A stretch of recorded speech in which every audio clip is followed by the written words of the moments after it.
Bonjour à tous et bienvenue pour ce nouveau podcast des histoires Il était quelquefois. Ça fait un moment que je ne me suis pas posée derrière mon micro, mais j'ai pris le temps. Et aujourd'hui j'ai eu envie de vous partager une histoire que j'ai retrouvée il n'y a pas très longtemps, qui traînait pourtant depuis un sacré moment dans un tiroir. Et c'est en faisant du tri et de l'ordre, comme chaque début d'année, que je l'ai retrouvée. Et c'était une histoire que ma maman avait écrite il y a quand même déjà quelques années. Le royaume des tout gris. Je l'ai relue, une 20aine de pages, donc préparez-vous, elle est assez longue. Et elle m'a touchée comme elle m'avait touchée la première fois. Elle a cet esprit un petit peu de conte mélancolique, de conte pour adultes, je dirais. On n'est pas forcément sur une histoire pour les enfants. Je pense déjà qu'elle est un peu trop longue pour les petites oreilles. Mais les podcasts, Il était quelquefois, ne sont pas forcément là que pour les enfants. C'est aussi pour les adultes, c'est aussi pour simplement les gens qui ont envie d'écouter une histoire. Une belle histoire, une histoire qui parfois, oui, sera un petit peu triste, comme celle-ci. Je vous laisse avec cette introduction et je vous présente et vous lis aujourd'hui Le royaume des tout gris.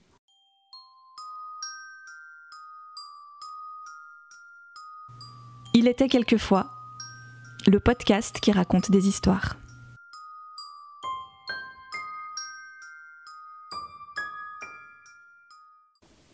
Le royaume des tout gris.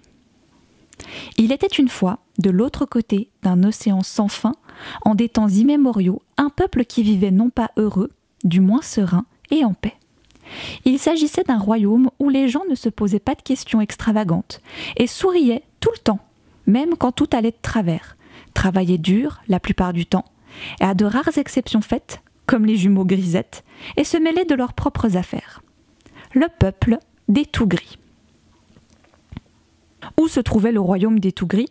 Alors, pour vous expliquer un peu, sachez qu'il se situait à quelques kilomètres de celui de la muraille des Prés d'Or, au nord du sentier des âges anciens. Ça y est ? Vous visualisez ? Parfait. Les tout gris ne connaissaient qu'une seule couleur, le gris. Les plus riches, ceux qui pouvaient se permettre de fuir autant que possible le soleil, arboraient un teint subtil et foncé, comme un ciel orageux. Ils protégeaient leur épiderme avec des lotions coûteuses et ne sortaient de chez eux qu'abrités sous une ombrelle, de manière à ne jamais être exposés aux rayons. Leurs cheveux aussi requéraient tous leurs soins. D'un gris presque noir, brillant et souple, ils voltigeaient autour de leur tête en boucles soyeuses. Les riches officiaient le plus souvent dans des tâches peu éprouvantes pour leur teint, enfermés dans de vastes demeures de plusieurs étages, comptant les récoltes, accueillant les plaintes diverses émanant des autres gens, en hochant leur tête grise, tout en caressant leur menton d'un air pénétré. D'autres vaquaient dans les sous-sols du manoir de la grisaille, brandissant loupe et lampe à huile afin de répertorier les innombrables richesses emmagasinées là depuis des millénaires par les différents rois et reines du royaume des tout gris, établissant des listes et des budgets afin que personne dans le royaume ne manque de rien. Car si, comme partout ailleurs, il y avait des riches et des pauvres, jamais on n'aurait laissé un tout gris manquer de victuailles ou dormir dehors dans le froid. Cela ne se faisait tout simplement pas. Les gens s'entraidaient, faisaient attention les uns aux autres, et les plus aisés avaient pour devoir de sillonner régulièrement le royaume afin de venir en aide aux plus indigents. Les autres, ceux qui vivaient au grand air, les travailleurs de la terre et de l'océan, arboraient quant à eux un teint beaucoup plus clair, un gris presque laiteux, dû pour une bonne partie à un soleil d'un gris soutenu. Leurs yeux étaient gris clair et leurs cheveux d'un gris blanchâtre. Les hommes portaient souvent une moustache fournie et certains également une longue barbe dont ils semblaient très fiers, contrairement aux tout gris plus aisés qui préféraient garder leur visage vierge de toute pilosité, afin peut-être que chacun puisse admirer leur teint si sombre et si délicat. Les femmes riches, elles, aimaient relever en chignon leurs cheveux gris foncé. C'était à celles qui réussissaient à exhiber la chevelure la plus haute, à l'aide d'épingles et de pinces, bien évidemment, mais aussi pour les plus extravagantes et les plus imaginatives, à grand renfort d'aiguilles de bois ramassées dans les nombreux bosquets, enchevêtrées dans un filet que seuls, vraiment, les plus riches pouvaient se permettre de porter, car ce filet provenait d'araignées extrêmement rares, dont, au dire des plus anciens, il ne subsistait plus qu'un seul spécimen détenu par la reine du manoir de la grisaille, qui distribuait avec une rare parcimonie la toile arachnéenne d'une délicate couleur gris tendre aux nombreuses coquettes de son royaume. Si cette toile était tellement prisée, c'est parce qu'elle se perdait dans les cheveux des belles dames en spirale chatoyante, d'un gris si magnifique, unique, que chacun, en apercevant ses reflets, en rêvait ensuite pendant des jours et des jours. Alors, les tout gris étaient-ils heureux? Si on leur avait posé la question, mais personne ne la leur posa jamais, qu'auraient-ils répondu? En quelque sorte, oui, bien sûr, que dire d'autre? Ils travaillaient, mangeaient à leur faim, riaient et pleuraient aussi, évidemment. Les riches vivaient plus agréablement que les autres, mais dans l'ensemble, tout le monde s'entendait bien. Et il n'existait pas de grosses disputes. Le respect était de mise, et à part les extravagantes coiffures des femmes aisées, qu'on regardait avec une bienveillante nonchalance, l'originalité ne semblait pas être l'apanage des tout gris. Oh, mais n'allez pas croire qu'il manquait d'imagination, bien sûr que non. Comme dans toute peuplade, ville, village et autres communautés, il existait quelques farfelus. Mais comment dire? Des farfelus acceptés comme tels, des farfelus qui restaient dans le domaine de l'acceptable, des farfelus conventionnels. Tels les jumeaux Grisette, Justine et Adrien, qui depuis tout petit faisaient les 400 coups chaque fois qu'on leur en laissait l'occasion. Et parfois même quand on ne la leur laissait pas. Oh d'ailleurs, à ce sujet, il me revient justement en mémoire une anecdote, un incident qui se passa pendant la procession faite en l'honneur de la déesse Lilith. Comme chaque année, à la veille du 35 octobre, on avait demandé à chaque enfant de récolter des fleurs des champs. Et des petites plumes d'oiseaux, censées représenter les ailes de Lilith quand elle décide de fuir l'Éden morne. Fait que tout le monde connaît, s'il a bien appris ses leçons, et bien sûr, lu les écrits vagabonds. De les apporter ensuite à leurs parents, qui devaient à leur tour les mettre dans de grands sacs de toile et les apporter à la prêtresse et aux enfants de trèfle, qui les lanceraient en l'air durant la procession, afin de tapisser le chemin qui menait à la cathédrale d'un gris austère, qui surplombait tout le royaume des tout gris. Les magnifiques fleurs des champs, toutes d'une carnation de gris différentes, feraient la joie des habitants et chacun attendait ce moment avec une impatience mêlée de ferveur. Déesse Lilith était unanimement adulée. C'était la déesse grise flamboyante qui veillait sur le peuple depuis la nuit des temps, et chaque habitant du royaume se devait de planter un arbre en son honneur, un saule de préférence, dans son jardin. Quelle ne fut donc pas la surprise des habitants quand ils virent que la prêtresse, porteuse de la grande flèche d'argent, totem de Lilith, et ses enfants de trèfle, le grand jour, lancèrent en l'air des crottes de lapin gris. Les jumeaux s'étaient glissés de nuit dans l'antre de la prêtresse, silencieusement, en pouffant un peu quand même, et avaient remplacé les jolis pétales par les déjections des lapins que leur mère élevait dans de grands enclos au fond du jardin. Pendant un bref instant, plutôt pendant un temps indéterminé, car personne ne sut au juste combien de minutes il s'écoula, la prêtresse resta interdite et toute la procession s'arrêta. Oh, ne sachant que faire, ne sachant comment se comporter vis-à-vis d'une telle impertinence. Puis, quelqu'un, sans doute un des jumeaux Grisette, ne put s'empêcher d'éclater d'un rire, un peu horrifié tout de même. Rire qui fut bientôt suivi d'un autre, puis d'un autre, jusqu'à ce que toute la procession se retrouve hilare, des larmes ruisselant sur leur visage, clairs ou foncés. Il faut dire qu'une bonne partie des mignonnes petites crottes de lapin restaient perchées sur les coiffures spectaculaires des riches dames, et que celles-ci, ne se rendant compte de rien dans un premier temps, prenaient des airs pincés et hautement réprobateurs devant ce divertissement pour le moins inconvenant. Puis voyant que tout le monde les regardait ou plutôt regardait leurs cheveux, elles portèrent les mains à leur tête et les retirèrent pleines de crottes. Elles ne surent d'abord quelle attitude adopter. Certaines poussèrent des petits cris dégoûtés, d'autres glapirent de rage, mais ce qui l'emporta finalement, ce fut la gaieté. Oui, car devant le reste des habitants morts de rire qui leur faisaient face, elles eurent le bon goût de se moquer d'elles-mêmes. Enfin presque toutes, car 2 ou 3 de ces dames, plus susceptibles que les autres, s'enfuirent dans un envol de robes outragées. Le forgeron et sa femme, accompagnés de leurs 8 enfants, se tapaient sur les cuisses. La raconteuse d'histoire, vraie et fausse, se promettait entre 2 éclats de rire d'enjoliver l'anecdote à l'infini, pour le grand bonheur des petits et des grands qui viendraient la retrouver certainement dans la semaine.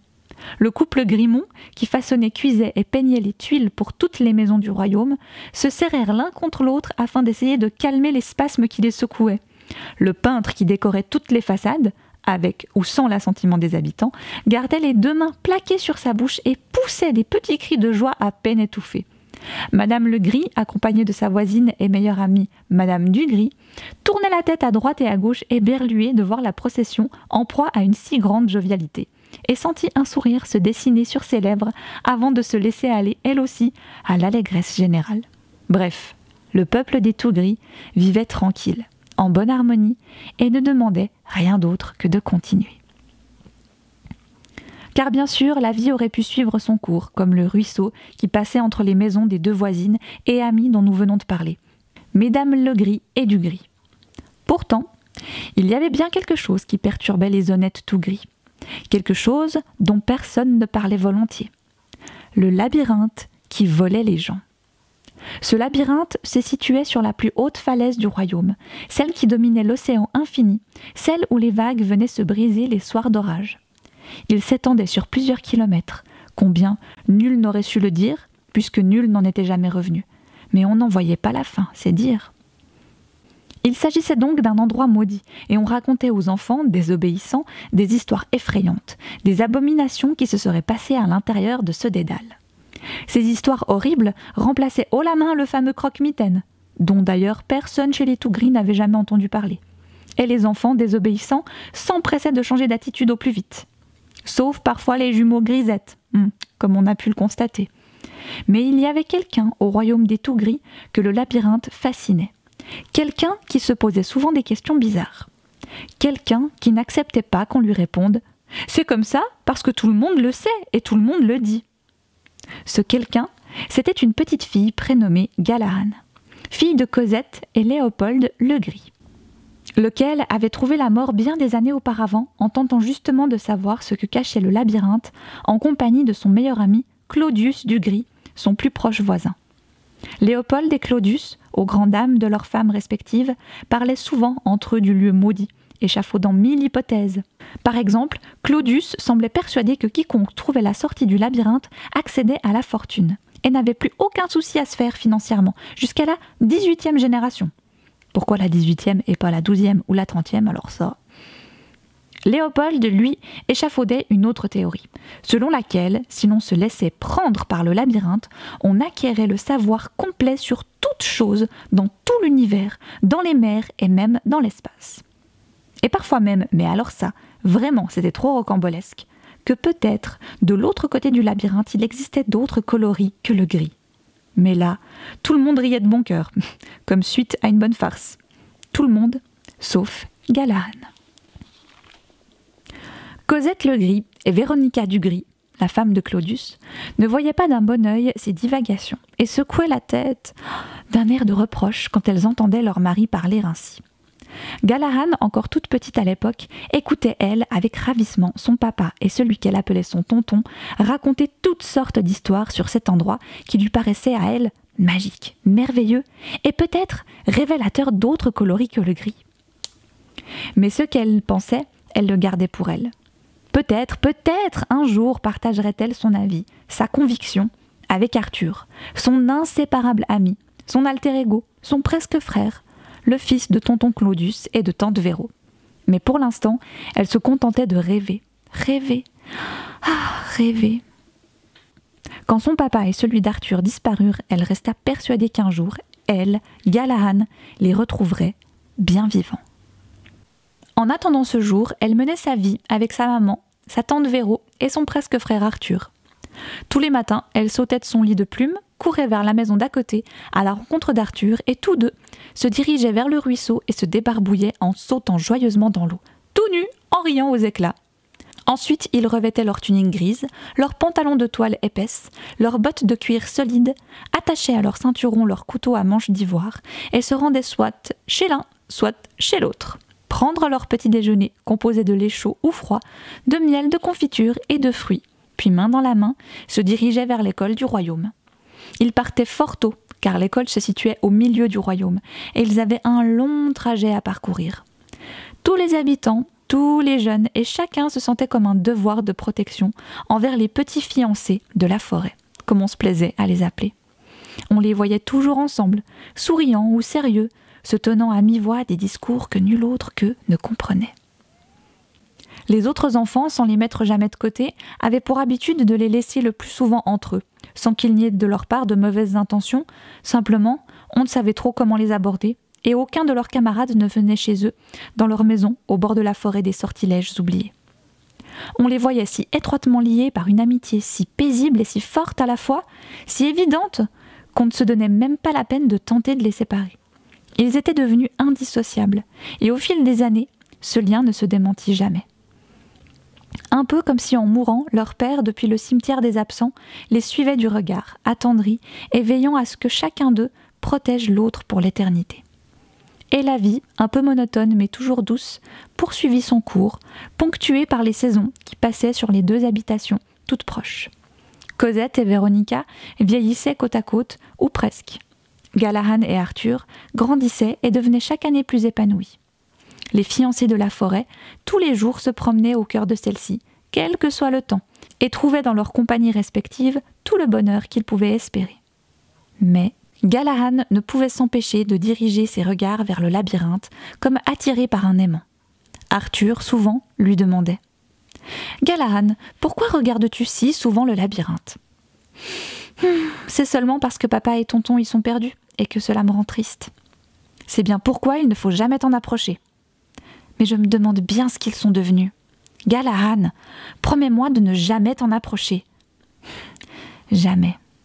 Rassuré par cette promesse, Arthur lui prenait la main et il s'en allait en direction de la forêt des sortilèges oubliés, cueillant des fleurs, mangeant des fraises ou des myrtilles grises. Parfois, quand le temps devenait mauvais, ils couraient se réfugier dans leur cachette, une caverne cachée derrière un feuillage dense, si dense que si on ne connaissait pas l'entrée, on pouvait passer 100 fois à côté sans la remarquer. Arrivés là, ils se couchaient sur la mousse d'un gris tendre qui en tapissait le sol, réunissaient leurs provisions de fruits des bois, de noisettes et de noix, et tout en grignotant, se racontaient des histoires rocambolesques et traçaient des dessins sur les murs avec leurs couteaux. Pendant ce temps, leur mère se rendait visite après avoir effectué leurs tâches quotidiennes, jardinage, réparation des clôtures, etc. Et se félicitaient mutuellement d'avoir donné le jour à deux si merveilleux enfants. Le soir venu, tous les quatre se retrouvaient dans l'une ou l'autre demeure et dégustaient le repas en discutant joyeusement. Ensuite, on couchait les deux enfants et les mamans, assises près du feu, se relataient les souvenirs de leur jeunesse avec leur mari. Mais un jour, Galahad demanda à sa mère « Maman, crois-tu qu'il existe au monde d'autres coloris que le gris ?»« D'autres coloris que le gris ? Mais quelle drôle d'idée ! Bien sûr que non. Mais comment le sais-tu ? » « Je le sais, comme tout le monde le sait, voyons. » La jeune fille, qui allait sur ses 15 ans, se satisfit momentanément de cette réponse et s'en alla retrouver Arthur, occupé à couper du bois pour le feu. Mais quelques jours plus tard, préoccupée, elle posa à nouveau la question, cette fois-ci à sa tante Véro.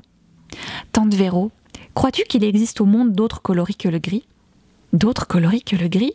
Mais quelle drôle d'idée ! Bien sûr que non. Mais comment le sais-tu ? » « Je le sais, comme tout le monde le sait, voyons. » Encore une fois, Galahad se satisfit de cette réponse et s'en alla retrouver Arthur, occupé à étendre le linge sur une corde dans le jardin. Mais quelques jours plus tard, toujours plus préoccupée, elle posa à nouveau la question, cette fois-ci à Arthur lui-même. « Arthur, crois-tu qu'il existe au monde d'autres coloris que le gris ?»« D'autres coloris que le gris ? Mais quelle drôle d'idée, bien sûr que non. Mais alors comment le sais-tu ? » « Mais je le sais, comme tout le monde le sait. » Pendant quelque temps, elle se contenta de cette réponse. Se tenant par la main, ils se dirigèrent comme à leur habitude vers la forêt des sortilèges oubliés. Mais avant d'y entrer, Galahad ne put s'empêcher de tourner la tête encore une fois vers le labyrinthe en poussant un gros soupir. Elle avait promis à Arthur de ne jamais s'approcher de ce lieu, malgré l'envie qu'elle en avait, et une promesse était une promesse. Elle n'y pensa donc plus. Un jour, qu'ils se trouvaient dans leur refuge secret, pendant un gros orage, après avoir marché pendant des heures dans la forêt, ils s'endormirent sur la mousse.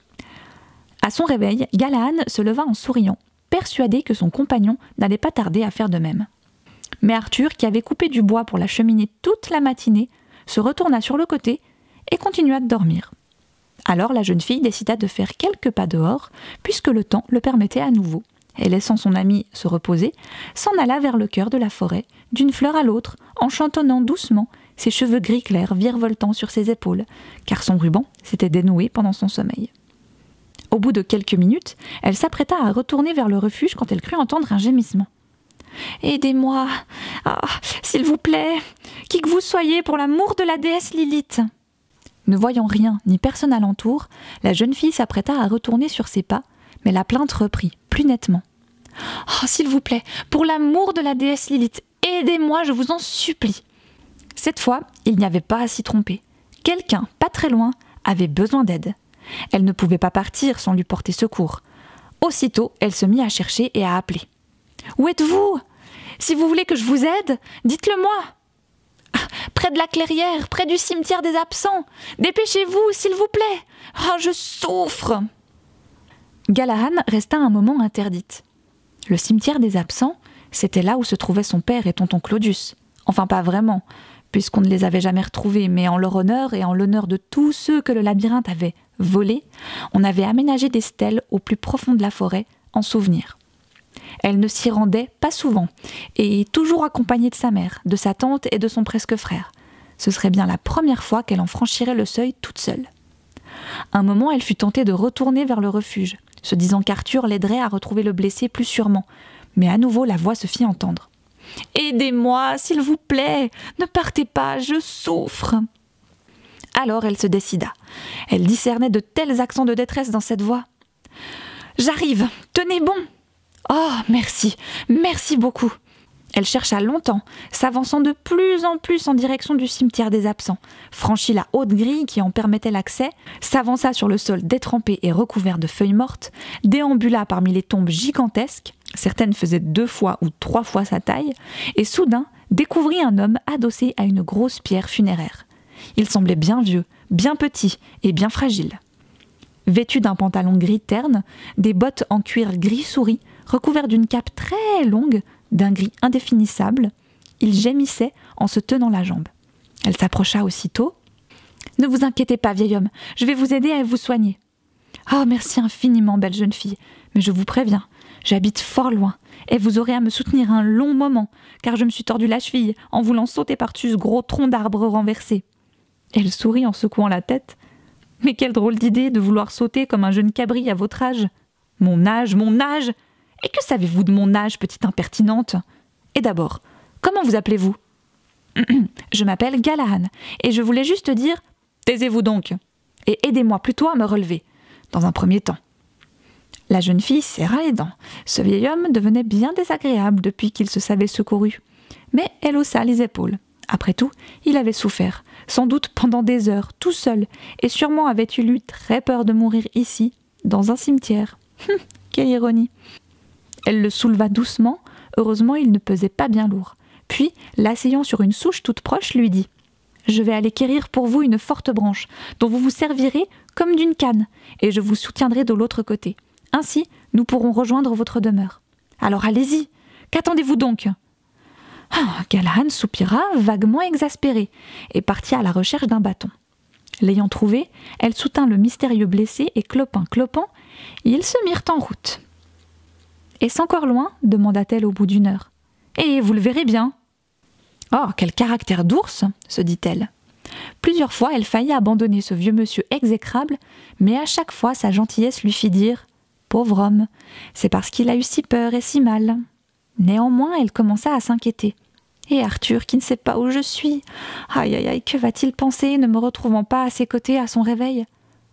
Oh, assurément, il va prendre peur, lui aussi, et partir à ma recherche. » C'est pourquoi, au bout d'1 heure encore, elle se mit à redemander. « Est-ce encore loin ?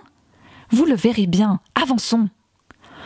Le jour se mit à descendre sur la forêt, et la jeune fille fut de plus en plus inquiète. « Je ne suis pas certaine de retrouver mon chemin pour rentrer à la maison.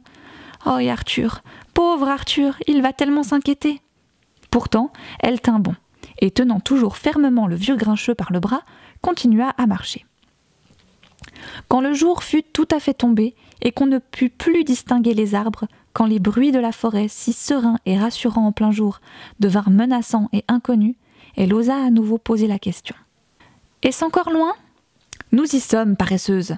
Voilà ma demeure. » Alors elle découvrit, ou plutôt distingua à peine, une minuscule bâtisse, toute en bois, toute ronde, avec des fenêtres également rondes et pourvues d'un toit long et pointu, qui se dressait comme une flèche dans le ciel étoilé. Jamais de sa vie elle ne s'était autant éloignée de chez elle.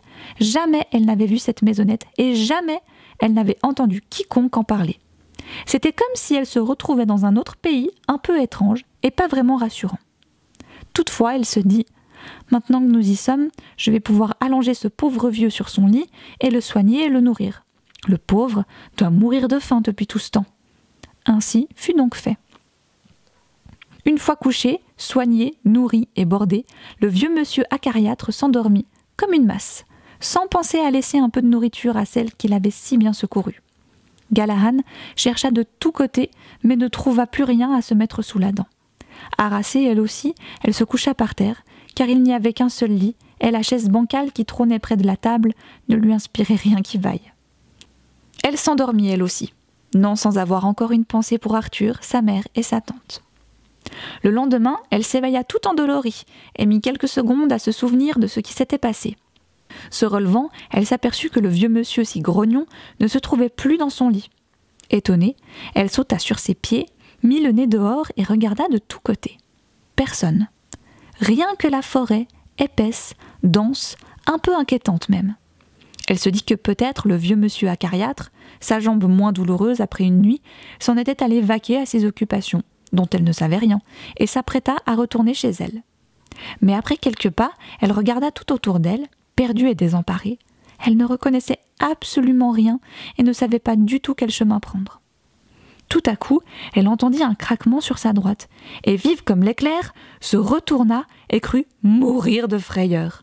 Un énorme, un gigantesque ours se tenait devant elle et la regardait.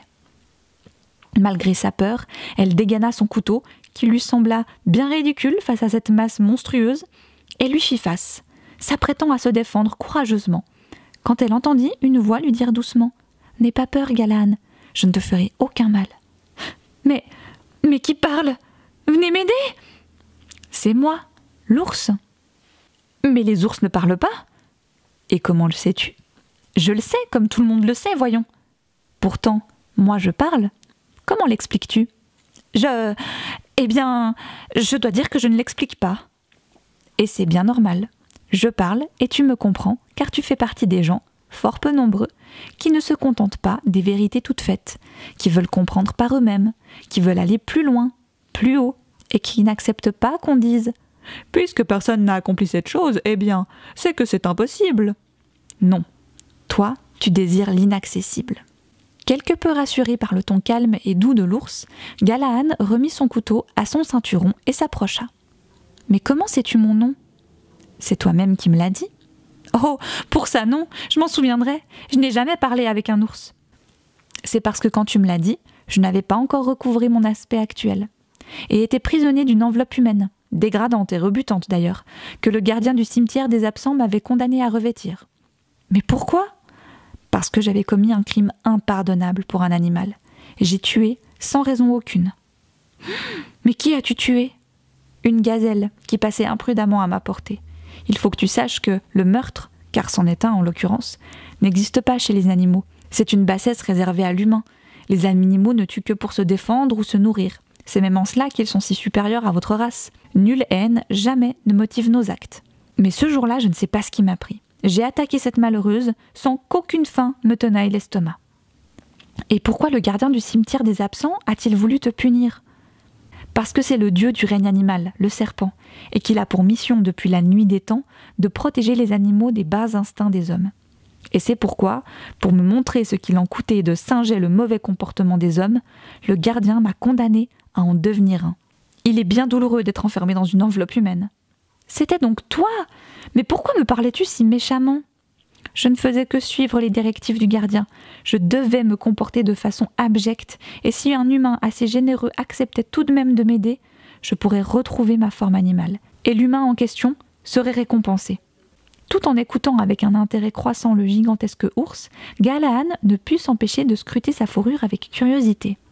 En effet, celle-ci semblait irradier comme un feu, et la jeune fille, émerveillée, ne pouvait en détourner les yeux. L'ours s'en aperçut et lui dit « Ma fourrure te semble-t-elle étrange ?»« Ah, ma foi, oui, étrange et si belle que mes yeux peuvent à peine en supporter la vue. Quelle sorte de gris est-ce donc ?»« Ce n'est pas gris, mais roux. »« Roux ? Je ne connais pas cette nuance de gris. » Alors l'ours sourit et secoua sa grosse tête. « C'est vrai, tu ne peux pas comprendre. »« Mais pas comprendre quoi ?» ?»« Je vais répondre à ta question, mais avant, laisse-moi t'en poser une aussi. Te souviens-tu de ce que tu demandais si souvent à ta mère, à ta tante, à ton ami Arthur ?» La jeune fille réfléchit quelques instants, puis répondit « Oui, je leur demandais s'il existait d'autres coloris que le gris. » « Eh bien, tu as la réponse. » Galahan ouvrit de grands yeux émerveillés. « Oh, tu veux dire que le roux est l'autre coloris? Il en existe donc un ?» Il existe plein d'autres couleurs, qui elles-mêmes se divisent en 1000 nuances. Mais malheureusement, tu ne pourras jamais les voir. Je ne possède pas le pouvoir de te les montrer. Et même ma fourrure rousse va peu à peu, à ton regard, redevenir grise, car tu es une tout gris, et ton peuple n'est pas apte à discerner les autres couleurs. Oh, mais c'est si beau que je voudrais toujours la voir. Si cela a été possible une fois, pourquoi ne le pourrais-je plus? Allez, s'il te plaît, l'ours, laisse-moi voir encore une fois le roux. Cela ne dépend pas de ma volonté, Galahan. Il s'agissait juste d'une récompense à ton extrême gentillesse. Mais même le gardien du cimetière des absents ne peut t'en faire voir plus longtemps. Tu m'envoies désolée et bien triste pour toi, mais il faut que tu gardes ce souvenir en toi, comme un bijou précieux dans le creux d'une main, et que tu retournes à ta vie au royaume des tout gris. Ayant dit cela, l'ours, sans plus écouter les supplications de la jeune fille, se retourna vers la forêt et disparut rapidement. Galahan, encore sous le choc de la vision qu'elle venait d'avoir, tenta de se précipiter à sa suite sur le chemin de terre et de feuilles. Mais aussitôt, celui-ci se transforma et devint si dense, si touffu, si sombre, que jamais elle ne retrouva son compagnon, ni la petite maison où elle avait passé une si mauvaise nuit. « Mais maintenant, comment vais-je faire pour rentrer à la maison? Je ne reconnais rien !» Dépitée, elle fit quelques pas au hasard et, à sa grande surprise, se retrouva instantanément derrière sa demeure. Elle resta figée d'étonnement. Comment était-ce possible? Elle avait marché pendant des heures et des heures afin de raccompagner le détestable petit homme chez lui, et à présent, après quelques minutes seulement, elle se retrouvait chez elle. Arthur, en la voyant, courut vers elle, heureux et soulagé qu'il ne lui soit rien arrivé, car il l'avait recherchée pendant longtemps. Sa mère et sa tante se précipitèrent également vers elle, lui faisant des reproches pour son absence et pleurant de joie en la revoyant saine et sauve. Galahan, sale et fatigué, ne demandait qu'une chose, un bain et un repas de pain et de soupe pour se requinquer. Ensuite, rassasiée et reposée, elle leur raconta son périple, la rencontre avec le petit homme désagréable, leur cheminement jusqu'à sa maison, et ainsi de suite. Mais quand elle tenta de leur décrire la couleur de la fourrure de l'ours, elle n'y parvint pas. Trop de mots, trop d'adjectifs lui manquaient, et frustrée, elle ne put que répéter « C'était tellement beau, tellement merveilleux, tellement magique !»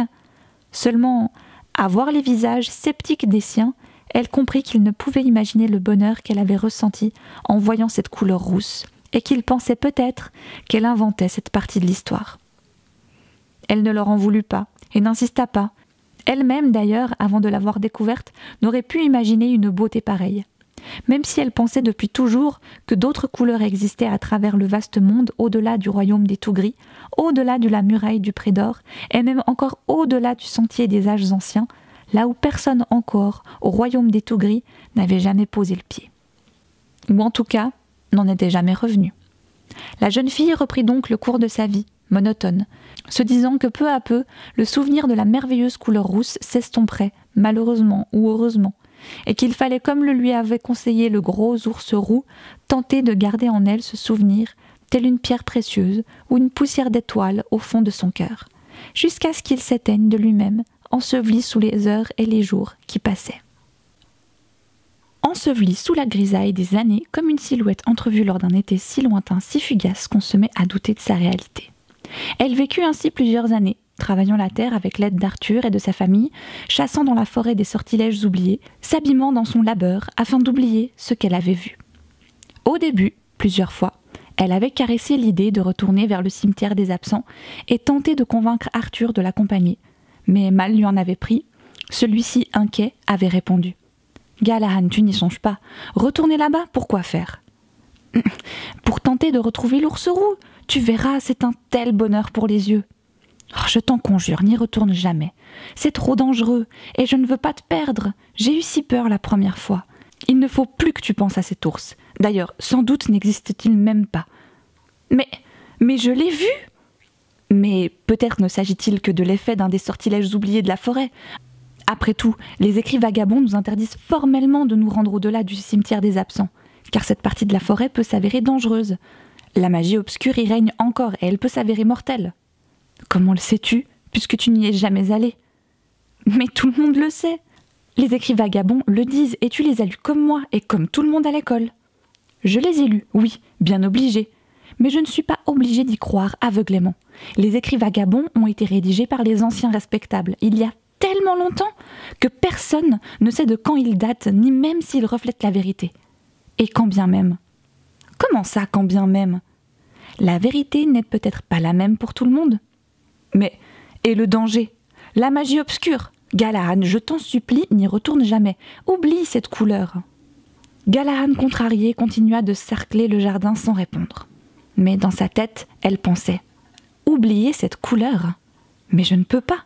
Je pensais qu'elle allait s'envoler loin au fond de mes souvenirs. Mais chaque jour, elle devient un peu plus éclatante, un peu plus lumineuse. Et les heures passées en compagnie des innombrables teintes de gris me deviennent toujours plus pénibles, malgré mon amour pour Arthur. »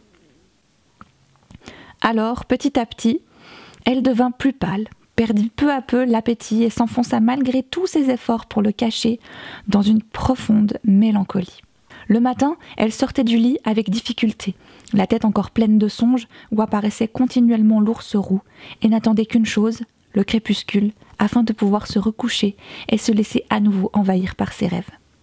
Une nuit rendue fiévreuse par ses rêves de plus en plus nombreux et de plus en plus vivants, elle s'éveilla, le souffle court et le cœur battant, et sortit dans la nuit afin d'essayer de se calmer. En vain. Elle s'approcha du ruisseau qui coulait entre les deux maisons, s'assit sur le rebord de pierre du petit pont où folâtrait un rayon de lune, et sous le ciel étoilé et glacé, elle comprit soudain le murmure du vent d'automne, et elle vit à nouveau presque la couleur rousse. Il suffisait d'un rien pour qu'elle réussisse à la toucher du bout de sa mémoire. Chaude, ensoleillée, palpitante. Mais aussi, la couleur s'effilochait, se fondait dans des voiles de brume cotonneuse, et la saison froide, bientôt, l'enfermerait derrière des glaçons inquiétants. Elle se recroquevilla instinctivement. L'ours, sa fourrure, le petit homme méchant, cette période lui semblait à présent aussi floue qu'une image entrevue au fond du ruisseau. Il y a très, très longtemps. Comme une porte qu'elle ne pouvait plus pousser, une porte trop lointaine, grinçant indéfiniment dans les couloirs de sa mémoire, et elle crut devenir folle. Elle ne pleura pas, sa tristesse était trop profonde. Elle repensa aux écrits vagabonds, le livre que chaque tout gris se devait d'avoir lu et relu, et que personne ne devait remettre en cause.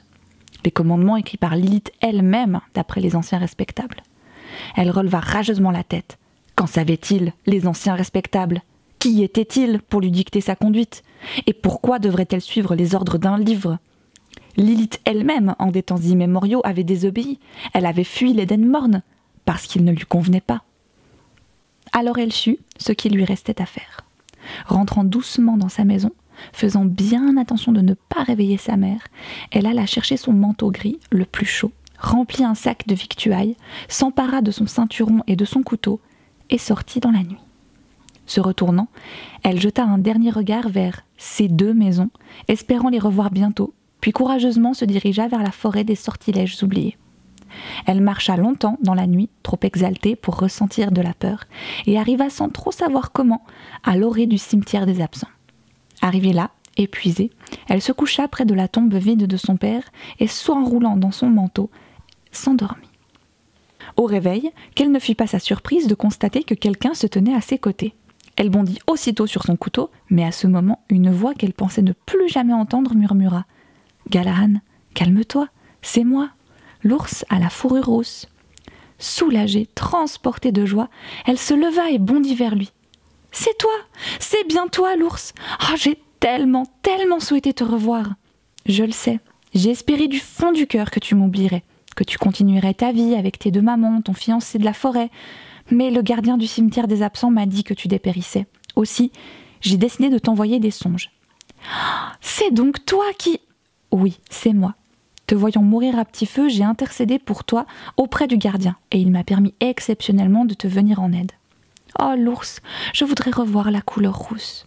Je vais faire mieux car vois-tu Galahan, si tu la revois encore une fois, tu t'en contenteras un moment, puis comme cette nuit, tu reviendras et encore, car tu n'oublieras pas, comme la plupart des gens. Aussi, j'ai une question à te poser, mais avant de répondre, il faut que tu réfléchisses bien. D'accord, pose-moi ta question. L'ours s'avança de quelques pas vers elle, s'assit, puis dit « Serais-tu capable de tout abandonner afin de revoir la couleur ?» La jeune fille faillit répondre impulsivement « Oui », mais elle suivit les conseils de l'ours et réfléchit. Tout abandonner, cela signifiait sans doute ne plus jamais revoir sa famille, sa maison, sa vie d'antan, et cela lui fut presque intolérable sur le moment. Mais l'envie de revoir la couleur fut telle qu'au bout de quelques minutes d'intense réflexion, elle se décida et répondit d'une toute petite voix « Oui, l'ours, j'en serais capable. » « En es-tu bien sûr? Car après, tu ne pourras plus revenir sur ta décision. » « Oui, j'en suis sûre, car si je continue ma vie ainsi, sans plus jamais revoir la couleur, je finirai par en mourir et perdrai donc tout quand même. Alors prends ceci. » Il lui tendit une fine chaîne d'argent ornée d'un pendentif en forme de clé, en lui recommandant de la mettre autour de son cou. « Je t'avertis une toute dernière fois.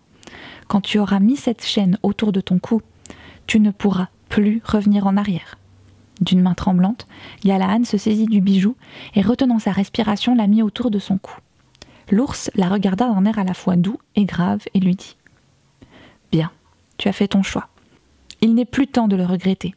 Cette clé que je viens de te donner sert à ouvrir la porte du labyrinthe.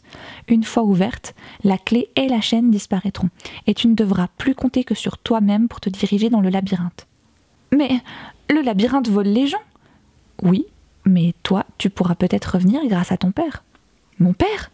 Mais l'ours, mon père, est mort, il y a longtemps, dans le labyrinthe, justement. »« Mais la mort peut revêtir divers aspects, Galahan. »« Mais la mort, c'est la mort, enfin, voyons, c'est fini. » »« D'une certaine manière, effectivement, c'est fini. Peut-être. »« Peut-être ? Tu verras bien par toi-même. Ce que tu dois savoir maintenant, c'est que le labyrinthe a été construit il y a des millénaires par les magiciens qui vivaient de l'autre côté, afin que personne jamais ne puisse découvrir leurs secrets. Oh, quel secret! Ça, tu le découvriras peut-être. Ils ont construit ce labyrinthe gigantesque avec des pierres dans lesquelles ils ont inséré leur magie afin que jamais les murs ne s'effritent. Il s'agit donc de la magie obscure dont nous parlent les écrits vagabonds? Il s'agit effectivement d'une magie obscure, mais je n'ai pas le droit de t'en dire plus. Pars maintenant, et que la déesse te protège. » Sur ces mots, l'ours s'en alla sans que la jeune fille ait le temps de lui dire adieu. Elle partit donc d'un bon pas en direction du labyrinthe, s'efforçant de ne pas trop penser à ceux qu'elle laissait derrière elle. Elle marcha pendant de nombreuses journées sans jamais se décourager, partageant parfois la pitance avec un groupe de chasseurs issus du peuple de la muraille des Prédors, qui la regardaient d'un air méfiant ou craintif. En effet, de mémoire de Prédortiens, jamais une tougrie n'avait foulé leur territoire. Mais comme elle ne semblait point belliqueuse et qu'elle ne cherchait noise à personne, ils finirent par lui offrir le couvert et parfois même le gîte. Sinon, elle se débrouillait pour assurer sa subsistance toute seule. En effet, dès son tout jeune âge, elle avait appris comme tous les tougris à chasser et à pêcher, et comme elle était très adroite au maniement du couteau, elle ne rencontra guère de difficultés. Après bien des jours encore, elle arriva au sentier des âges anciens, dont les habitants s'étonnèrent encore plus, si possible, de la venue de cette étrangère. Mais eux non plus ne lui firent aucun mal, car il ne s'agissait pas d'une peuplade guerrière. C'étaient des gens de la terre et de la mer, calmes et patients, qui ne désiraient qu'une chose, la paix, et qui vivaient en harmonie avec la nature, les éléments et les saisons. D'une stature plus grande que les tougris, et même que les Prédortiens, ils se mouvaient avec une lenteur efficace. Et ne parlaient jamais pour ne rien dire, ce qui les firent passer, d'abord aux yeux de Galahan, pour des gens méfiants et froids. Mais quand elle constata qu'eux aussi, sans rien demander en retour, lui offraient des provisions ou un lit chaud, elle révisa son jugement. Les journées passaient sans qu'elle pense à sa famille, car elle devait assurer sa subsistance et se concentrer sur le labyrinthe immense qu'elle apercevait et qui semblait toujours aussi lointain. Mais le soir, assise près de son feu, sous le ciel étoilé, quand la lune caressait la mousse tendre, elle ressentait amèrement sa solitude et pensait avec nostalgie à sa vie d'avant, aux jeux qu'ils inventaient, Arthur et elle, aux éclats de rire de sa mère, quand elle et tante Véro lavaient le linge. Oui, elle ressentait de la nostalgie, mais pas une seule fois elle ne regretta sa décision. Revoir la couleur la tentait trop. Alors elle s'endormait, en demandant à la déesse de veiller sur eux, et au matin reprenait son chemin interminable. Enfin, un jour, elle arriva à la porte du labyrinthe. Il s'agissait d'une porte en fer forgé, d'un gris anthracite, magnifiquement ouvragée, ornée de gargouilles inquiétantes, de créatures cauchemardesques, si parfaitement travaillées qu'on aurait presque pu les entendre hurler de douleur ou de rage. Galahad, d'abord, les crut vivantes et eut un mouvement de recul bien compréhensif. Puis, prenant son courage à deux mains, elle approcha la clé de son pendentif. Aussitôt, l'immense et lourde porte s'ouvrit en grinçant interminablement, tandis que la clé disparaissait ainsi que l'ours le lui avait dit. D'abord, elle ne distingua rien. Le noir complet, ou plutôt le gris très sombre. Désorientée, troublée, elle avança tout de même, lentement, au hasard, et ses pieds s'enfonçant dans la mousse qui tapissait le sol du labyrinthe, elle continua ainsi, longtemps, jusqu'à ce qu'elle tombe de fatigue. Alors épuisée, affamée et mourant de soif, elle se coucha par terre, s'enveloppa dans son manteau et s'endormit comme une souche. À son réveil, était-ce le jour, la nuit? Elle n'en savait toujours rien puisqu'elle ne voyait pratiquement rien. Elle se rendit compte que non seulement sa fatigue mais également sa faim et sa soif avaient disparu. Enchantée, elle continua son chemin, avançant à l'aveuglette, ou presque, jusqu'à ce qu'elle tombe à nouveau d'épuisement et s'endorme à même le sol. Encore une fois, à son réveil, elle se sentit fraîche et dispose. Ainsi, pendant ce qui lui parut être une éternité, des jours, des semaines et peut-être même des mois, elle continua son périple. Vais-je enfin trouver la sortie de ce labyrinthe ? Se demandait-elle. Ou vais-je errer ainsi pendant le reste de ma vie ? Quand le désespoir se faisait trop important, elle imaginait que les gens qui étaient entrés dans le labyrinthe avaient fini par devenir fous, à tourner comme elle, en rond, ou en tout cas sans savoir où ils allaient, jusqu'à la fin de leur vie. Mais que faire d'autre ? Se disait-elle tristement. Je ne peux guère revenir en arrière puisque je ne sais pas du tout où je me trouve. Je ne sais pas si j'avance, si je recule, si je tourne en rond. Et puis, enfin un jour, ou une nuit pour ce qu'elle en savait, elle aperçut quelque chose. À force, ses yeux s'étaient peu à peu habitués à l'obscurité, et elle réalisa qu'elle se trouvait devant un écran de feuillage bruissant et toujours en mouvement.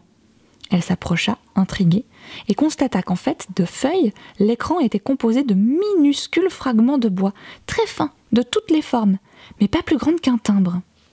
Un bruit auquel elle n'avait pas pris garde se fit entendre. Une sorte de grincement, répétitif, qu'elle ne put identifier. C'est alors qu'une voix se fit entendre. « Choisis un segment du mur des transgressions. » « Hein ? Choisis un segment du mur des transgressions, te dis-je. » Galahad tourna la tête vers la voix et découvrit un magnifique chat, dodu, aux poils longs, d'un gris aux reflets soyeux, couché sur une chaise à bascule en bois. C'est le grincement de la chaise que Galahad entendait, seulement celle-ci se balançait toute seule, sans personne pour la pousser, et ce grincement lugubre donnait la chair de poule. Puis regardant plus attentivement les yeux du chat, elle se sentit étrangement faible, tandis qu'une infime mélancolie s'emparait d'elle. Ses yeux reflétaient un vide insondable, et bien plus que de la froideur, c'était plutôt l'absence de chaleur qui primait, comme un dédain total pour la vie, mais aussi pour la mort, quelque chose d'inexistant qui serait tombé par erreur sur la planète. Un néant terrifiant, bien plus terrifiant que toutes les horreurs imaginables, une portion d'enfer improbable et impossible. Mais qui se trouvait néanmoins là, dans les yeux du chat, mais également dans tous ses gestes, dans chaque reflet de sa fourrure et dans chaque battement de son cœur. La jeune fille eut beaucoup de mal à sortir de cette étrange torpeur, mais elle posa tout de même la question qui lui était venue à l'esprit, bien qu'elle se sente confuse et que cela n'avait plus aucune importance. Qu'est-ce que c'est le mur des transgressions ? Tu penses peut-être qu'il est permis d'entrer ici, comme dans un moulin ? Oh non, ma fille, ce labyrinthe a été construit il y a très longtemps, afin de préserver quelque chose, et ceux qui y entrent quand même doivent savoir qu'ils transgressent un interdit et qu'ils risquent la mort. Préserver quoi ? Oh bon sang, toujours la même question. Que viens-tu faire ici ? Galahad dut faire un effort pour répondre à cette question, comme si cela n'avait pas une réelle importance. Pourtant elle dit « Je cherche une autre couleur que le gris. » Et pourquoi ? Parce que sinon... Oui. Galahad ferma un instant les yeux en soupirant. Oui, sinon quoi ? Elle décida d'être sincère et répondit « Parce que sinon je vais mourir. Crois-tu qu'on meurt ainsi, de ne plus voir une chose ? Tout ce que je sais, c'est que si je ne revois plus cette couleur, le roux, je vais mourir. Peut-être pas d'un coup, et pas tout de suite, mais je vais m'étioler et mourir. Donc s'il faut transgresser un interdit et risquer la mort, cela ne changera pas grand-chose, et au moins j'aurai essayé. » Le chat parut la toiser avec plus d'intérêt et moins de mépris, et lui répondit « Bien. Dans ce cas, Fais ce que je te dis et choisis un segment du mur des transgressions. » Hésitante, Galahan s'approcha du mur et après quelques minutes de réflexion, choisit un segment avec un haussement d'épaule. Lequel prendre? Elle n'en savait rien, ne devinait même pas ce que cela représentait, et décida de se laisser porter par le hasard. « Bien, dit le chat en s'étirant. De toute façon, peu importe quel segment tu choisis, il sert juste à t'indiquer la fin du labyrinthe. Et maintenant, va vers ton destin. Et ne te retourne pas vers le passé, car cela ne servirait à rien. Et de toute façon, tu feras partie de mon domaine, comme tous les autres. Tu possèdes le courage et l'intelligence de ta simplicité. Et heureusement pour moi. Mais, pas de mais, tu as choisi. Tu as fait un choix, et en faisant ce choix, tu as déjà fait plus que la plupart des humains. Je ne comprends pas. Je sais. Ne cherche pas à comprendre. Ce n'est pas important. Pas pour moi. Galahan ouvrit la bouche pour poser encore une question, pour poser encore des millions de questions, mais les ténèbres se refermèrent sur la chaise à bascule, sur le chat qui disparut. Même le grincement s'évanouit, et il ne resta qu'une tache sombre, très sombre, d'un gris si foncé, si profond, qu'elle sentit une sorte de désespoir l'envahir, comme si ces ténèbres allaient l'envelopper elle aussi, tel un suaire, et l'emporter dans un no man's land, fait d'obscurité et... de mort? Non, pire, plutôt d'absence de vie. Un no man's land spectral, envahi de mots inaudibles et rocailleux, un angle mort, peuplé de hurlements inaudibles, tels des larves, des parasites, auxquels on s'accoutume parce qu'il n'y a rien à faire d'autre, mais qui laissent d'éternelles et vagues nausées, des choses qui ne se raccrochent plus à rien, inutiles parce qu'on a oublié de leur dire que l'essentiel avait disparu. Et elle entrevit avec une horreur teintée d'extrême lassitude des algues grisâtres et flottantes, bercées sans raison, paresseusement, dans cette mare d'obscurité putride aux reflets indigestes. Curieusement, elle eut presque envie de se laisser envahir par ce linceul. Sa faiblesse s'intensifia, et malgré la tristesse indicible qui suintait de ses ténèbres, elle se sentait attirée vers ce brouillard plombé qui lui envoyait des notes d'une musique sépulcrale. Elle tenta de se secouer de toutes ses forces, mais malgré elle, elle se dirigeait vers cet endroit maudit, les notes glacées sorties d'un instrument inconnu, s'insinuant dans son cerveau. Elle allait entrer dans ce néant infini, sans vraiment le vouloir mais sans pouvoir faire autrement, quand au dernier moment, elle perçut une voix humaine, enfin une voix qui avait été humaine, mais qui ne le serait plus jamais. Une voix qui avait bercé sa toute petite enfance, la voix de son père. N'entre pas dans le néant, Galahan. Cette voix lui fit tellement de bien et tellement de mal à la fois qu'elle ne put s'empêcher de gémir. « Papa ? » ?»« N'entre pas, » répète la voix. « Mais pourquoi ? Je veux te revoir, je veux que tu reviennes avec moi chez nous. »« Non, Galahan, je ne peux pas revenir, je ne pourrai jamais revenir. Et d'ailleurs, je ne suis pas sûre de le vouloir. »« Mais pourquoi ? Tu es mort ? Comment se fait-il que je t'entende ?»« Je ne sais pas, je ne sais plus grand-chose, ma fille. Je ne sais même plus exactement ce que tu représentais pour moi. Je voulais tout savoir, je voulais absolument connaître le secret du labyrinthe, et je n'y suis jamais arrivée. C'était il y a tellement longtemps. » Galahan, éperdu d'angoisse et d'espoir, fit un pas encore en direction de la voix de son père, des larmes roulant sur ses joues, mais à nouveau la voix s'exclama. « N'entre pas !» Elle allait entrer tout de même, quand d'autres voix se firent entendre.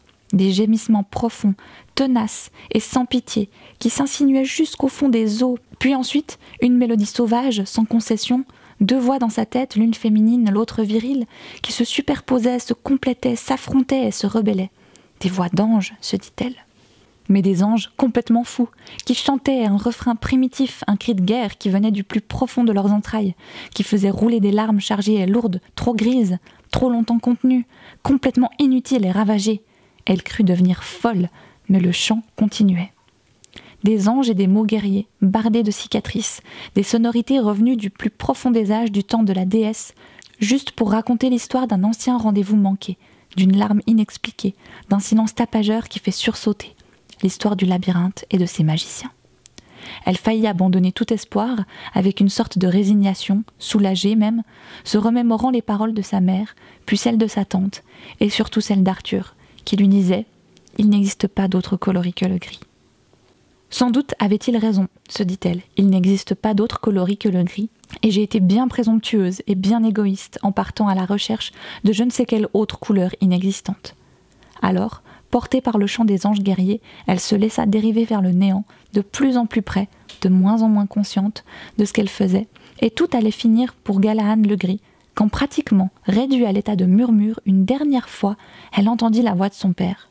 « N'entre pas dans le néant. » Alors au dernier moment, elle se remémora les paroles de l'ours. « Tu pourras peut-être revenir grâce à ton père. » Au prix d'efforts surhumains, elle se jeta à terre, le plus loin possible du néant, et courut sans se retourner, le plus loin possible. Il n'existe pas d'autre coloris que le gris. Mais moi je l'ai vu, se dit-elle. J'ai vu un autre coloris, et c'était tellement beau que j'ai failli mourir de ne plus le revoir. Alors il faut que je continue, et que je trouve la sortie, là où certainement se trouve ce que je cherche. C'est alors qu'elle arriva devant un portail gigantesque, décoré de millions de feuilles en argent, de sculptures d'animaux, surtout des tigres et des serpents, et elle s'arrêta émerveillée devant la magnificence de cette œuvre d'art. Une voix se fit entendre. « Alors comme ça, tu as réussi. »« Hein ? » ?»« Je suis ici, » fit à nouveau la voix. Elle tourna la tête et aperçut le chat qui se balançait à nouveau sur sa chaise. « Oh oui, » fit-elle simplement. « Prépare-toi, Galahad le gris. Tu vas découvrir ce que tu cherches depuis si longtemps. » Galahad retint son souffle. Elle n'osait y croire. « La couleur ?» murmura-t-elle. Mais le chat se contenta de répéter. « Tu vas découvrir ce que tu cherches depuis si longtemps, et moi j'ai perdu, pour l'instant. » Et il s'empara d'une plume d'argent, la tendit à la jeune fille et lui indiqua la serrure du gigantesque portail. Galahad s'approcha et introduisit la plume clé dans la serrure, et aussitôt la porte s'ouvrit. Immédiatement, Galahad dut se couvrir le visage de ses mains. En effet, la lumière qui jaillissait lui aurait certainement brûlé les yeux si elle n'avait pas fait ce geste. Peu à peu, très très lentement, elle releva la tête, écarta doucement les mains de ses yeux, et alors le spectacle qui s'offrit à elle la laissa muette de saisissement.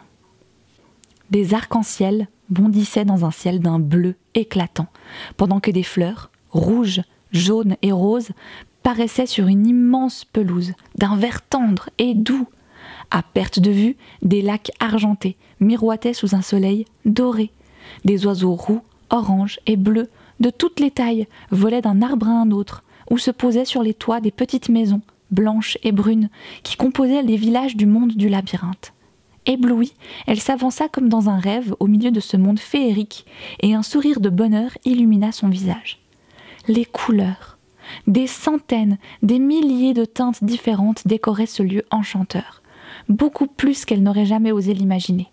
Des femmes, des hommes et des enfants vinrent à elle, des blonds, des bruns, des roux, comme l'ours, et même des vieux aux cheveux si blancs qu'on aurait dit de la neige. Sauf que Galahad ne savait pas ce qu'était la neige blanche. Certains d'entre eux avaient la peau noire et lustrée comme l'ébène et des yeux couleur café. D'autres arboraient une carnation blanche et rose et des yeux bleus marron ou verts. D'autres encore un ivoire délicat et des yeux en amande d'un noir étincelant. Galahad, les premiers jours, fut tellement fascinée et émerveillée qu'elle se contenta de marcher à travers les champs de maïs, de coquelicots et de blé, se gorgeant de couleurs, parlant avec les habitants de ce lieu magique qui lui souriaient et lui offraient de la nourriture, elle aussi colorée et appétissante. Des légumes et des fruits si beaux qu'on aurait pu les confondre avec des joyaux, des pâtisseries décorées si finement qu'on regretterait presque de les manger et de détruire ces merveilles. Même les chiffres possédaient leur propre couleur. Le 7, uniformément blanc, comme le 1, sauf que le 1, le premier, sortant de la nuit avant le 0, semblait un peu estompé, un blanc écru, un peu jauni. Le 1, le plus étrange des chiffres puisqu'il émerge de l'inconnu. Il est le premier, le seul qui connaît la nébuleuse vie du chaos avant que les autres chiffres ne mettent de l'ordre dans l'agencement des jours et des nuits et du pays des couleurs. Le 1 venait du monde des entités magiques, des sorcières et des fées, d'un verbe inachevé. Le 1, antédiluvien. Puis le 2, aussi vert, très clair, presque fluo. Le 2, moderne, né ici, dans le monde réel, celui des humains. Et ensuite le 3, brun doré. Le 4, jaune soleil. Mais Galahad aimait par-dessus tout les nuances et les parfums de chaque note, comme si elle possédait le pouvoir de les goûter et de les humer. Do, si rond, si doux, velouté, un goût caramel. Ré, léger, acidulé, à la senteur poivrée. Mi, bondissant et rebondissant toujours plus haut, tentant d'atteindre le soleil, sentant le miel. Fa, la glacée, comme la surface d'un lac discrète, sombre, étale, et pourtant empreinte de souffrance, telle une corne de brume, peu communicative, peut-être même rébarbative, hautaine dans sa timidité, mais fiable, incorruptible.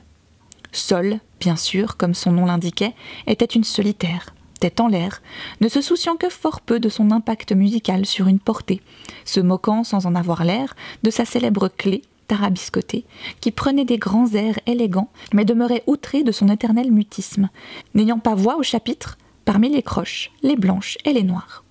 Galahad riait en voyant là et ci, qui crevaient de jalousie, car ils auraient aimé quelquefois attraper une note plus étrange, d'une teinte plus subtile. Ils enviaient dièse et bémol dans leur tristesse poignante. La jeune fille n'en croyait pas ses yeux et avait parfois peur que cela ne fût qu'un rêve, un rêve lumineux et fragile qui s'estomperait sitôt le matin revenu. Son cerveau peinait à concevoir tout cela, à tel point que, de temps en temps, elle devait impérativement se réfugier dans un endroit sombre, car sa tête l'élançait douloureusement. Elle aimait par-dessus tout contempler le soleil quand il glissait ses rayons dorés à travers les larmes étincelantes de la pluie et faisait apparaître un immense arc-en-ciel à l'horizon. Comme un cadeau, une porte céleste vers encore plus de couleurs. Elle resta longtemps au pays des couleurs, parlant et riant avec les habitants, partageant leur façon de vivre, jouant avec les enfants, participant avec plaisir aux travaux des champs durant la saison des couleurs chaudes, écoutant les histoires des vieilles et des vieux au coin du feu durant les longues soirées de la saison des couleurs froides, et pensa finir sa vie au milieu de ces gens qu'il avait si bien accueillis, quand un soir, c'était la saison de la couleur de l'ours, elle partit se promener dans la forêt. Elle marcha en chantonnant, donnant des coups de pied dans les feuilles mortes qui jonchaient le sol, quand tout à coup, elle se trouva devant une cascade de feuillage dense, et sans même savoir exactement ce qu'elle faisait, sans vraiment y penser, elle s'avança et écarta les feuilles, découvrant une caverne. Alors, submergée par les souvenirs, elle entra et s'assit, comme elle l'avait fait si souvent avec Arthur, son fiancé de la forêt, et découvrit des dessins d'oiseaux, de fleurs et de personnages gravés maladroitement sur la pierre. Elle comprit que 2 autres fiancés pleins de couleurs et de bonheur venaient se cacher ici, que cette caverne était leur temple, le lieu de leur rendez-vous et qu'ils se réfugiaient ici par mauvais temps, à l'abri des regards, qu'ils se racontaient des histoires qui n'avaient d'importance que pour eux et qu'ils grignotaient des noisettes et des fruits qui leur faisaient l'effet d'un festin de roi. C'est alors qu'elle entendit des rires ainsi que le bruit d'une course. Les 2 amoureux, les fiancés de la forêt, arrivaient, impatients de retrouver leur refuge. Galahad se releva prestement et s'enfuit aussi vite qu'elle le put. Il ne devait pas savoir que leur cachette avait été découverte. Elle perdrait tout son attrait. Elle retourna vers le village, le cœur lourd pour la première fois depuis qu'elle avait découvert le pays des couleurs. Arthur, mais aussi sa mère et sa tante Véro, sa famille, lui manquaient, et elle décida de retourner vers les siens. Après tout, elle avait vu ce qu'elle voulait, et même beaucoup plus. Elle n'oublierait jamais les habitants du pays des couleurs. Elle avait réalisé son rêve, et ça, personne ne pourrait jamais le lui enlever. Elle pourrait même sans doute revenir en compagnie de sa famille, puisqu'elle savait maintenant que son père lui éviterait d'entrer dans le néant. Ainsi, après avoir fait ses adieux à tout le monde, la jeune fille se dirigea vers la porte du labyrinthe. Les habitants la virent partir avec regret, mais chacun comprit son désir de revoir sa famille. Ils lui remirent des victuailles et des habits et lui firent promettre de revenir bientôt. Le cœur plus léger, elle les embrassa et promit son retour au plus vite, accompagnée de sa famille. Après avoir franchi l'immense portail richement décoré du labyrinthe, elle jeta un dernier regard vers le pays des couleurs et s'emplit les yeux de magnifiques arcs-en-ciel avant que la porte ne se referme. Elle marcha longtemps dans l'obscurité, comme à son arrivée qui lui semblait si lointaine. Des jours, des semaines et peut-être même des mois. Quand elle entendit le grincement de la chaise à bascule, elle ne ressentit pas la même angoisse. Elle savait que le chat ne possédait pas le pouvoir de la faire entrer dans le néant. Elle le vit enfin et décida de passer tout droit, courageusement, sans plus le regarder. Mais il lui dit de sa voix éteinte « Tu as vu ce que tu voulais, Galahad ?»« Oui, le chat, mais il ne sert à rien de me parler, ni de m'attirer vers le néant. Tu ne peux rien contre moi. Mon père me protège. » Le grincement se fit encore plus intense, et le chat répondit en se couchant plus confortablement « Oh, je crois que tu te trompes, Galahad. Je suis patient, très patient. D'ailleurs, je n'ai rien d'autre à faire que de patienter. Et en ce qui te concerne, j'ai bien fait de patienter. » Galahad, sûr d'elle, répondit « Je vais retrouver ma famille, le chat, et tu ne pourras rien y faire. Ensuite, je reviendrai au pays des couleurs avec eux. Crois-tu que ce soit encore possible ? » « Même si je ne peux jamais revenir, du moins, j'ai vu le pays des couleurs. Et même si je ne peux jamais y retourner, je le garderai au fond de mon cœur et je retrouverai Arthur. J'ai réalisé mon rêve. Naïve que tu es. Tu crois cela? Tu ne me fais plus peur. Tu ne parviendras jamais à me faire entrer dans le néant. Oh, ça c'est évident. Néanmoins, j'ai gagné. De plus en plus déterminée, la jeune fille se détourna afin de reprendre son chemin, quand elle entendit une voix venue du néant, une voix qui disait « Pourquoi ?» et qui répétait « Pourquoi ?» sans arrêt, comme un écho bouleversant et sans fin, et le rire terrifiant du chat. Troublé, Galahad continua sa marche se disant qu'il bluffait, et pourtant cette voix, elle la connaissait, mais elle était trop lointaine et beaucoup trop éthérée pour qu'elle puisse mettre un nom dessus. Elle reprit courage. Allons, bientôt elle serait de retour chez elle au royaume des Tout-Gris. Elle retrouverait sa mère, sa tante et surtout Arthur, son fiancé de la forêt. Elle participerait à nouveau à la procession en l'honneur de la déesse Lilith. Elle irait à nouveau dans son refuge de la forêt des sortilèges oubliés, en compagnie d'Arthur, qui lui raconterait des histoires et lui apporterait des fruits, et s'il ne pouvait jamais retourner au pays des couleurs, elle les garderait dans sa mémoire. Après tout, son but était atteint. Elle avait découvert le secret du labyrinthe, elle savait ce que son père était devenu, et elle possédait assez de souvenirs pour le restant de ses jours. Après bien des jours, des semaines et des mois, elle parvint à sortir du labyrinthe. Elle retraversa les contrées du sentier des âges anciens, puis se mêla au peuple de la muraille des Prés d'Or, et enfin elle arriva au royaume des Tout-Gris. Elle marcha encore longtemps dans la forêt des sortilèges oubliés, avant d'arriver aux abords du cimetière des absents, là où il y avait si longtemps, elle avait découvert le méchant petit homme blessé. Avant de retourner chez elle, elle décida de rendre une petite visite à la tombe de son père. Elle lui devait bien ça, après ce qu'il avait fait pour elle. Elle se mit à chercher, parmi les hautes herbes, quand soudain, elle trébucha sur un gros caillou. Se relevant, elle s'aperçut qu'il s'agissait en fait d'une pierre tombale, dont elle n'avait encore jamais remarqué la présence. Curieuse, elle écarta les feuillages et les herbes qui en masquaient l'inscription. Son cœur se figea. Sur la pierre, on pouvait lire « Ici repose le souvenir de Galahad le Gris, parti à la recherche d'un rêve, perdu pour tous ceux qui l'aimaient. » Puis, un peu plus bas, sur la même pierre, elle lut ces mots glaçants. « Ici repose le souvenir d'Arthur du Gris, parti à la recherche de sa fiancée de la forêt, perdu pour tous ceux qui l'aimaient. » Elle resta ainsi, sans rien dire, le front contre la pierre, pendant qu'une pluie fine et froide étouffait les autres bruits de la forêt. Elle comprit à qui appartenait la voix qui murmurait comme un écho « Pourquoi ?» à l'infini. Pourtant, elle sourit. Jamais elle ne regretterait sa quête. Elle avait choisi de vivre son rêve et elle avait réussi. Alors, elle se coucha au pied de la tombe et des couleurs plein le cœur, entra dans son néant. Fin. Merci d'avoir écouté cette histoire. J'espère qu'elle vous a plu. J'espère aussi vous retrouver plus régulièrement cette année pour vous en raconter plein d'autres. D'ici là, portez-vous bien, écoutez ou lisez des histoires. Je vous embrasse très fort et à une toute prochaine.